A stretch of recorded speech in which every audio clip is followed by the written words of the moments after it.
Welcome to Accessibilities, hosted by Dr. D and Marquis. Marquis, sit. Hi, I'm Dr. D. Giannetti, and this is my co-host and service dog, Marquis. High five, Marquis. High five. Atta boy. Marquis, say hi. Say hi. Atta boy. And our special guest today is Robert Oliveri. Thank you, Marquis. Okay, Marquis down. This is episode 2 of this show. I'm doing this show to highlight inspiring people who happen to have disabilities, people in various jobs or with interesting hobbies, talents, or volunteer positions. There's a saying, if you see it, you can be it. But there's a big problem. People with disabilities aren't visible on the screen. And so that's what we're hoping to accomplish. By highlighting people who have a disability, I'm hoping that a viewer watching may say, I have that disability, and if she can do that, maybe I can do that too. We would also like to highlight organizations, businesses, and town departments that have reasonable accommodations for equal access to their products and services for people with disabilities. I promote disability identity as a culture of pride and strength, not pity and shame. I see disability as just another way of moving through the world, just different modes of functioning. I promote positive identification with being disabled instead of seeing disability as impairment. Through the lens of disability culture, life with a disability is a way of life, neither tragic nor devalued. So in this program, we're going to celebrate disability. Now, I'd like to welcome my special guest today, Robert Oliveri. Good morning, Dee. Robert is on the Wilmington Commission on Disabilities. He has 31 years of service in the Air Force Reserves. He is a retired major, and he held a command in the Iraq War. Robert also happens to be a disabled veteran. Hi, welcome. Hi, Dee. Thank you. Thank you. So, Robert, how long have you been on the commission? It's 2 years now. Yeah? Okay, and what inspired you to be on the commission? I think a sense of community, being involved in something that I had experience in, that I had experienced, and that I had exposure to, being invisibly disabled. Right. That's the thing. Disability can be physical, can be sensory, hearing or visual impairments. It can be mental, and it can be invisible. There's all kinds of disabilities. Yes, agree. Okay, great. So is there any particular type of work on the commission that really resonates with you? I thought that being in the military, that maybe we could have some synergy with the military aspect or the vet reps here in town who do a great job. And we have been able to do that. You have invited them to at least one of our meetings so far to make sure that we had that synergy. And I think that just bringing some experience and experiences that I've had throughout my life and my career, both civilian and military, in dealing with disabilities. Right. Okay, great. All right. So let's talk a little bit about some of your experience. I know you do volunteer work with veterans. Want to tell us a bit about that? Oh, sure. I'm one of the telephone coordinators and a volunteer for the NVDA program in Bedford, Massachusetts. And that stands for No Veteran Dies Alone. And what that entails is we have a group of volunteers that will go and sit with someone if the family needs a break or if they're not available for certain hours. The volunteers will go in there and sit with that veteran that is transitioning so they will not transition alone. And we're always looking for volunteers, and anyone's more than welcome to call the Bedford VA and ask for the volunteer section. That's awesome. That's such a noble thing to do. It's very rewarding. It's very rewarding. So one of the signature diagnosis of veterans returning home from Iraq and Afghanistan has been PTSD and traumatic brain injury. And the other major disability has been amputees. And so I just wanted to take a few minutes to talk about the signs and symptoms of PTSD. I know you've witnessed people being helped who have PTSD. It used to be a diagnosis that people felt kind of ashamed of or didn't want to admit that they have. But it's it's a normal reaction to abnormal circumstances, to the trauma that you've either witnessed or had upon you. And there are so many new treatment modalities through therapies, but also through medication that help people. And the Bedford VA uses lots of those modalities, or a mental health facility. But some of the signs and symptoms of PTSD that I'm going to mention, in case people are experiencing this and don't know what's going on with them: intense feelings of distress when reminded of the traumatic event, extreme physical reactions to reminders of the trauma, such as nausea, a pounding heart, or sweating, invasive, upsetting memories, flashbacks, feeling like the trauma is happening again, nightmares, loss of interest in life and daily activities, a sense of not leading a normal life, avoiding activities, feelings, thoughts, or places that remind you of the trauma, aggression or irritability. And this can all lead to devastating effects for both the individual and their relationships with families and with friends. So, Robert, how has disability affected you or your family's life? Yeah, so it definitely has changed my life, and I think anyone that was involved in my life prior to my deployment and then post-deployment. I think one of the things that a lot of us will hear when we come home is that you're just not the same guy or the same gal or the same person. And sometimes we don't see that, but other people do. And we know that we're a bit different because we have triggers that we never had or memories that we never had. But actually identifying it yourself sometimes is not that easy. It's very difficult, yeah. So you need to really see someone and, excuse me, get that conclusion that something's going on, and it's not that you're crazy, in essence. Exactly. What you're experiencing is just something it's real. Yeah, and that it's something that you're just not used to it. And it's a drastic change in your life and how you look at things. And some of the triggers that you have are everyday life. You could be walking, step on grass, and your foot settles down into that grass, and you say for a second, what did I just step on? Well, you would never do that. You know what I mean? But you don't want to lift that foot up. Or if you hear a car backfire, you smell diesel fuel. All of those things that are something that could be a trigger, and a lot of times are. Those are great examples, because that's what I mean by normal reactions to abnormal circumstances, because a normal reaction to stepping on grass wouldn't do that, but it's associated. What happens with post-traumatic stress is memories aren't logged in a story form. So they're logged in bits and pieces, and it's becoming associated. So where before you had to watch where you were stepping, so now when you step, it's triggering that traumatic memory of what happened before. So it's a normal reaction to abnormal circumstances.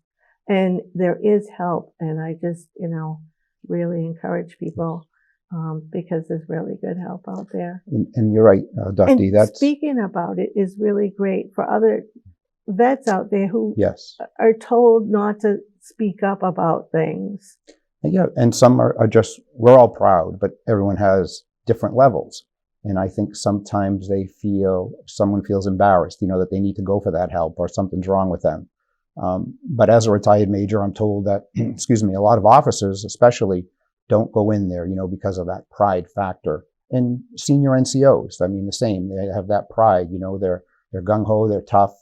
But yeah, it could save your life. And the Bedford VA is just great at providing that therapy. I've been there for 10 years now. Yeah, and I know that they have different therapy modalities, so it's not all just a cookie cutter. way of getting through things. It's very individualized. Correct. So, Agreed. and there should be no more taboo about it. Okay, great. So what do you see as barriers facing people with disabilities? So I think with that one, I'm going to hit it in two phases. I'll say that from the military side or from the PTSD side, I think that invisible, the invisible effect that people can't really see that when you walk into a room is difficult because some people think that it doesn't exist and you're a fake or a phony, that you really don't have any traumatic issues. And that's something that I have experienced both, at a prior job and in a prior relationship where the people just didn't understand, or they did understand in the beginning, or they thought they could, but then it kind of became too much for them to deal with it. And I get that. They'll say that there's only a few people that can really deal with it and who want to deal with it, depending on the level of your And that's difficult disability. because that leads to feelings of low self-worth. Yes, exactly. Yeah. Yep. You don't feel accepted. You don't feel normal anymore like you used to. And then you develop insecurities, you isolate. And, from there, it's just a spiral Right. down into depression Right. from that side. So for the civilian side, I think it's visibility, education, exposure for people, and just learning and accepting and not judging people is important. Right. So that's important for our viewers to know. And also maybe we can write up some information and put it on our website, which we're just starting to develop, so that people will have a link to access that type of information. Yeah, that'd be great. Yeah, that's great, That'd be Robert. Thanks. So, so far on the commission, what type of things have we worked on that have really? So I think the first thing that I would say is, first off, becoming a commissioner. I enjoyed that, just being appointed, and then the community access monitor training that we had. Sure, you want to say what that is? Yeah, so community access monitor is an effort or a job or a title that you go through a class and become certified by the state, and then you're then qualified to go out and do site evaluations or identify areas that you think could need improvement or could be improved with accessibility or any type of improvement for the handicapped and disabled. So we can either individuals can call us and tell us if they're trying to access a location and it's not accessible to people with disabilities, or businesses can call us and say, hey, we're not accessible and we want to become accessible, so what can we do? So we can work with physical barriers to buildings and things like that, but we also do access with programs and services, and getting information out and helping people learn how to get information out in alternative format, such as for this show, we have this show closed caption on YouTube for the deaf and hard of hearing. So that's right. So I brought almost all of the commissioners to a training. We were trained by the Massachusetts Office on Disabilities. So we're certified to do surveys now. So we just did a survey for a business on Main Street. Yes, and that was my first that I co-inspected with you, and that was very interesting to see all the intricacies of what really goes into getting that access in place. It's just not that you're going to put it down and okay, well, you can get it on the wheelchair and go up the stairs. It's how they get on, and then if they have the room to navigate onto a platform that's going to go up the stairs. The stair lift. And then we went to a functioning one in was it Lowell, I think? Haverhill. Oh, Haverhill, okay. Where we actually witnessed one working live, and you got on there and actually utilized it and found, how comfortable really was it just to go up 3 stairs? So what we're talking about is a platform lift to get from the first floor to the second floor, and the platform comes down and rises up over the stairs. So there was an issue about how to mount a wheelchair onto the lift, as well as climbing up 10 stairs. So there was a lot of work to be done to figure out access for that building. Yeah, and I think it's something that you really don't think about. Before I was a commissioner or even a CAM, I would just walk into whatever building, a post office, town hall, and I would never look at it for that aspect. But now when you walk into a place, you do, and it's, can't take that for granted because it's not as easy. You can climb up those stairs very easily, right? Even me with I can't. well, no, us, we can, and you can't, right? So the disabled or someone that's in a wheelchair, cannot. So for them to have that accessibility is, I think, the humane thing. It's a reasonable accommodation, so we can have equal access for everybody. Right. Just like I say, people with disabilities, we move through the world in a different way. It doesn't make it better or worse. It's just moving differently. So I move by pressing the joystick on my chair, and my wheels move me. You use your legs. So legs can climb upstairs. Wheels need a lift to go up. It doesn't make the disabled person less than because we move in a different way. Same with people with vision impairments or hearing impairments. Whatever alternatives they have to use, they're just moving in a different way. Right. Yeah, that's true. As long as they get to where they need to be and they're allowed to do it. That's right. That's the end result, is we all want to access something. Yes. Agreed. Right. Yeah, so that was definitely an educational learning experience for me, and enlightening, because I would never have experienced that part of this world without doing that. Yeah. So it was rewarding as well, and has been. Yeah. So that's one of the things we do on the commission. Let's see, another big project that we worked on together was the emergency preparedness seminar. Yes.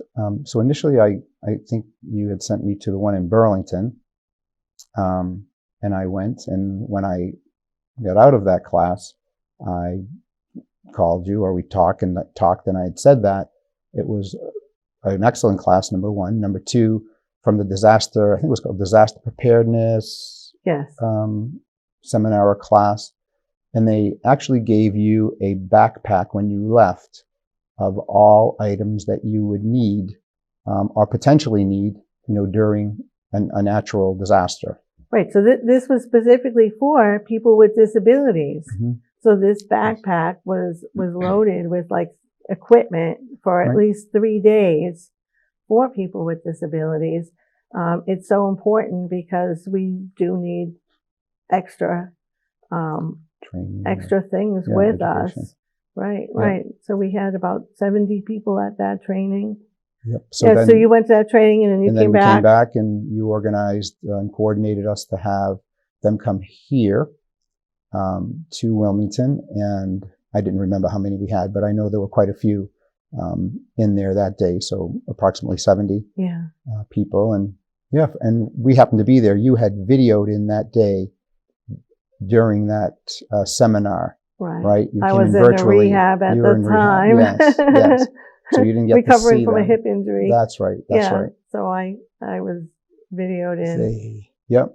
And I think that, one of the things that we saw there, the other commissioners that were there, is the enjoyment that the people had, and the appreciation for, what you didn't really know what you were going to come out of there with, but you came out with information that you really wouldn't have even thought of. Right, because most people don't plan for a disaster. Correct. So when a disaster hits and they tell you have to evacuate, it's like, wow, what do I do? What do I need? Where do I go? Exactly. So, so we were given all kinds of valuable information.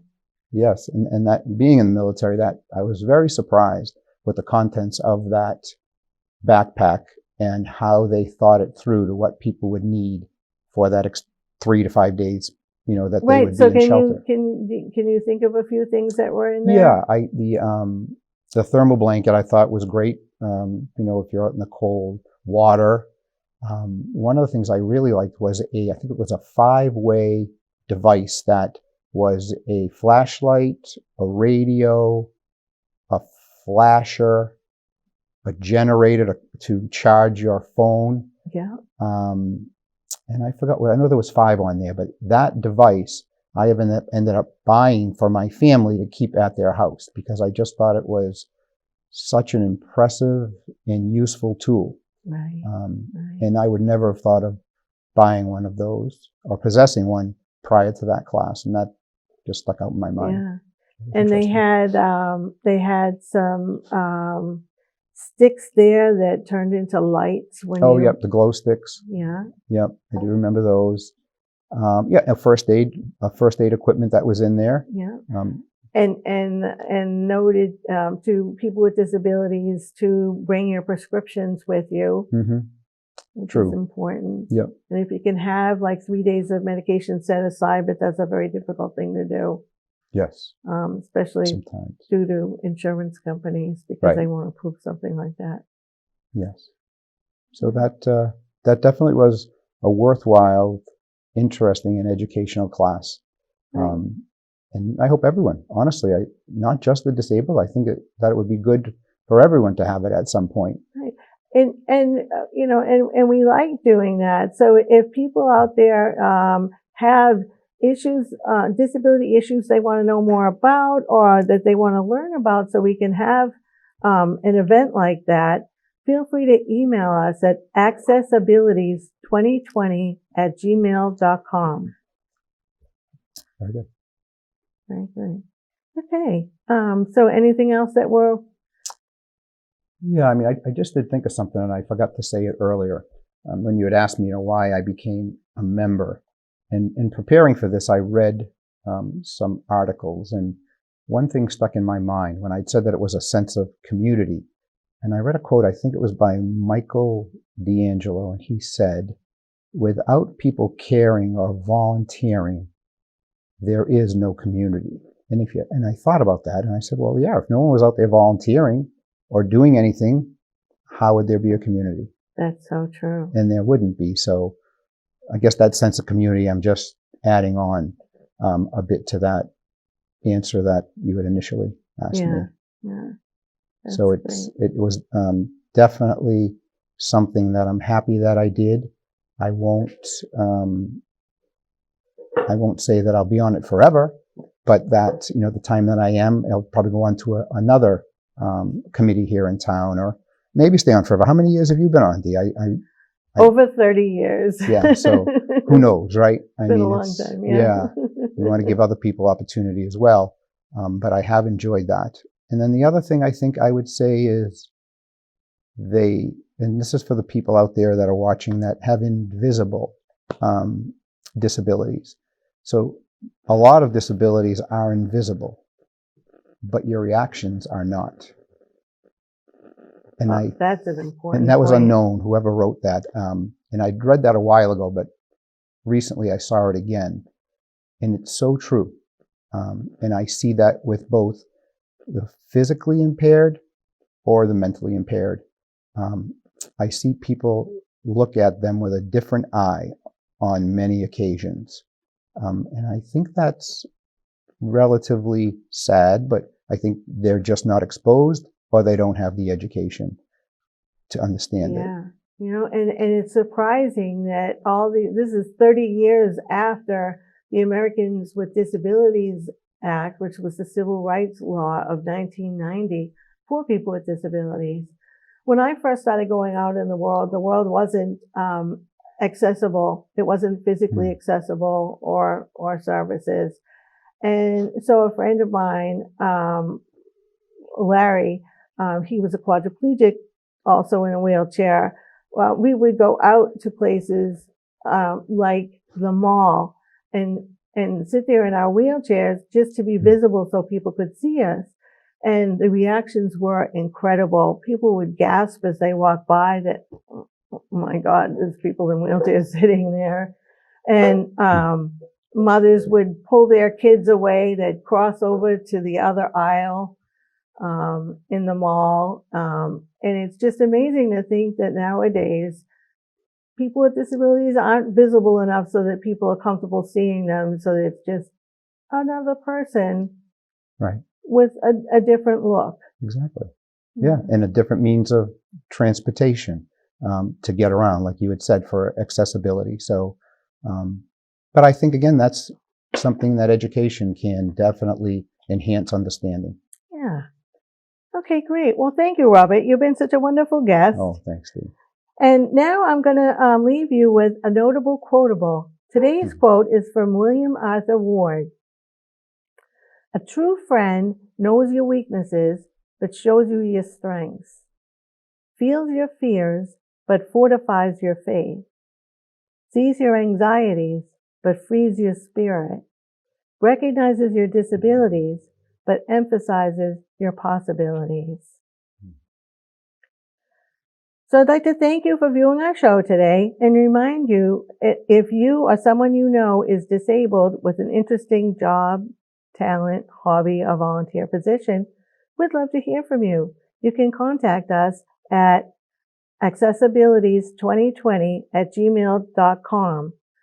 Or we are also on YouTube under Accessibilities, all one word, and there's a discussion board. You can leave comments there or questions if you have any questions about specific disabilities you'd like to know. So stay positive. Marky, up.